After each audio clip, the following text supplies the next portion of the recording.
Subscribe to this channel and press the bell icon to get notified for the latest tech videos. Hey, what's up YouTube, this is Wasay here and today we're going to unbox and have a look at the Vantrue X4S Dashcam for your cars.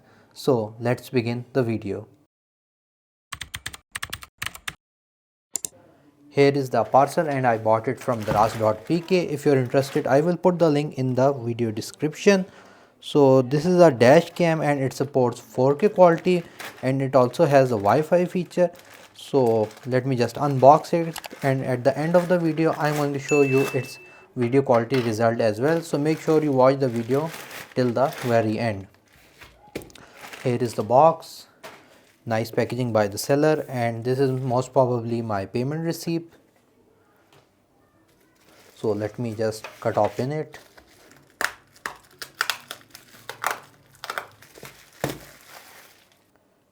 Here is the box of the Vantrue X4S Dashcam.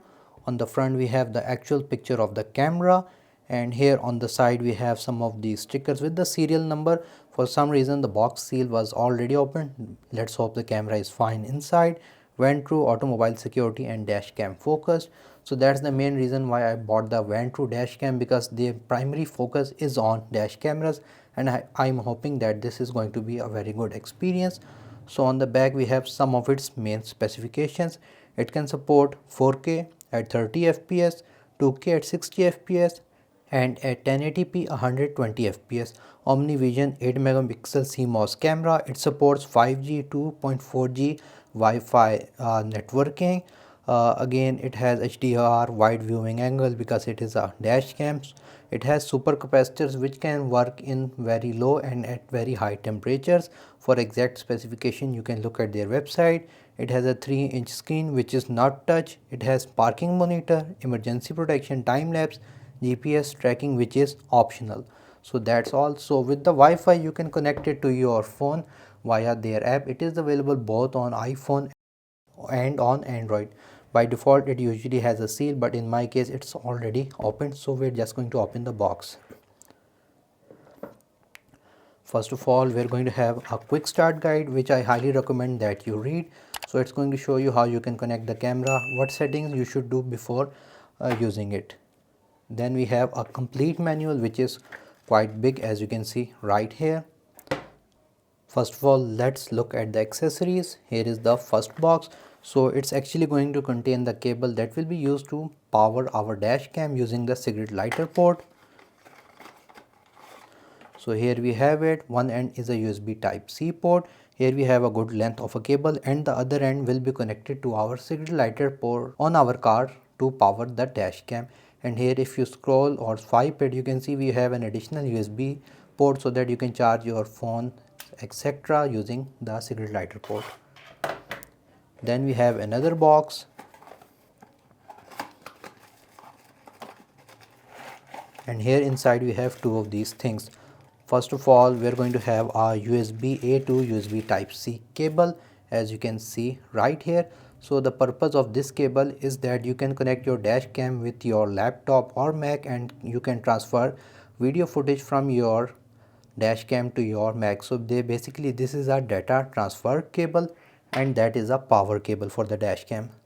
Then you're going to have your suction cup. So on the back side you're going to remove this and you're going to place it on the front of your mirror. And here if you see right here, you're going to have a USB type C port. So basically this type C port will be used to power your dash cam, and this cable will be connected to your suction cup. On the top we have this connector where we're going to connect our dash cam. Lastly, our Vantrue X4S Dashcam.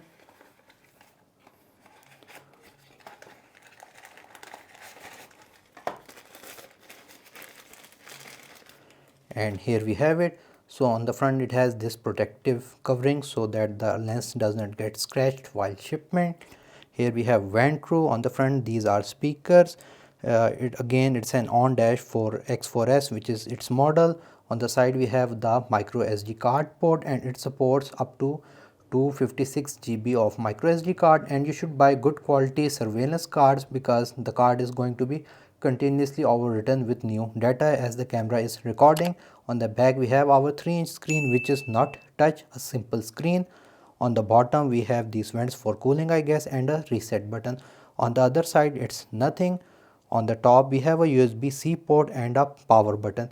So I'm not sure about the power button, but for the USB-C port it's actually used to transfer data from your Vantrue to your devices like your laptop etc. Do not connect your power to the USB-C port as it is mainly for data transfer. On the front we have our sensor, and you can remove this protective filming and you can see the sensor right here. So in order to connect the top power suction cup, all you need to do is to align these correctly, and we're going to press it in like so, and you're going to hear that snap sound, which means it is perfectly secured. And if you want to remove it, you can click and pull it. So here on the top it has the ball heads, which means you can align it in any way you want and then you can tighten it. So when you're going to install it on the car, this side will go to the front mirror, it's going to go something like that, and the power cable of the cigarette lighter, one end of will be connected here and the other end will be connected to your cigarette lighter cable. For now, since I do not have my car here, so I'm just going to connect it via a power bank to show you its interface. Here is the camera and you can see it does not have an SD card. I'm going to click on the menu button and here it's going to show you different details. Currently it's recording at 4K 30 FPS. This is some timestamp I'm hoping, and this is the today's date, and here you have the 4 buttons. So if you click on the M button, it's going to open the menu, and I highly recommend that you first set up the menu like the date, your car number plate, the recording resolution and so on using this menu before you install it on your car. So let's say you want to change the resolution and record, just click on OK. It's going to open resolution, click on OK, select front, and from here you can change the resolution. Obviously the highest one will give the best quality, and after that you can click on the M button to go back. It also has G sensor and parking mode. However, parking mode requires that you connect a power bank, which I do not recommend, and so on. So you can change the record status, light, number plate, image sensor, color, etc. So you have all these settings, and if you click on the M menu you can go back, go to system. From here you can select Wi-Fi, format SD card, date and time, which is very important. So if you go to Wi-Fi, it's going to show you a Wi-Fi name. Just download the Vantrue app on your iPhone or Android and connect with it. So that's all for the unboxing of this Vantrue camera. Now I'm going to just simply connect it with my car. Here I have my Vantrue X4S Dashcam mounted on the front windshield. So I should tell you that it was very difficult for me to mount it to the windshield because the suction cup was not sticking to the windshield for some reason.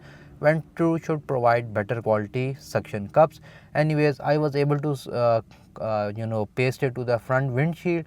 You can see there's a little black kind of thing here and it's just removed. So basically what I did was I pulled it, pressed it in as hard as I can, and then I just set it over there and it worked for me. Again, it had faults sometimes when the mirror got really hot, so that's really bad. Other than that, it's working. If you look at the position, the dash cam is at the center of the windshield because in this way you have the most clearer view of the road. Secondly, I have the power wire right here. It is being moved through all of this, through the side pillar to the back of the dashboard and finally to the your cigarette lighter port on my car.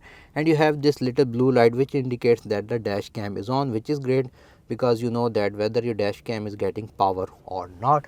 Secondly, you can see that we have this little light indicating, which means that the dash cam is currently recording. And for the video I have enabled this display. However, I have set a display timeout of 30 seconds. The main reason is that when the display is on, it's going to basically heat up more because it's showing you the brightest display, and also it's distracting me when I'm driving. So that's the reason why I have set a 30-second timeout. Whenever the car starts, the dash cam starts, it shows the screen for 30 seconds and then it times out. Basically the camera is recording but the screen becomes black. So now I'm going to show you different video quality in day and night. Here is some sample footage taken using the Vantrue X4S Dashcam. The video was recorded in 4K at 30 FPS. I have not recorded any audio. However, this dashcam supports audio recording. Secondly, I am going to preview it on my laptop. and I am screen recording the laptop, so you may see a little lower quality as compared to the original one. However, I try to cover all the scenarios. I have recorded one in the midday, one in the evening, one at sunset and one at the night, so you get a better idea of this camera's performance in different conditions of the day. So here you can see the actual recording. On the top left you have the Vantrue watermark, on the bottom you have the actual date and time.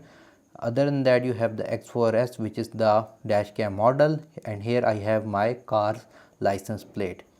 So firstly, here is a video footage taken using the Vantrue at daytime. So first of all, you can see that if there is a lot of light coming from the front of the mirror, you're going to see that the dashboard is going to reflect it, and you're going to see the reflection of the dashboard on the camera. And here I had a tissue box on the dashboard, and it is being reflected, and you can see it right here. So if you have any kind of lens, I don't know what they call that, filter or something like that, you can use this to reduce it. However, you can see that the cars that are moving around, we can easily read their license plate, which is great. So if I pause it, you can see that on the right side of the car we can easily read its license plate, which is the main purpose of a dash cam, to read the license plates of the cars. And you can see at the day it's working pretty nice. If I go and stop here again, on the right side of the car you can easily read its license plate. If I go forward again, so yeah. However, the one problem that you're going to see in this video is that the camera is shaking a lot. So it has some stabilization, but it is not working pretty good, so that's one thing to notice. Now moving towards the evening footage that I captured.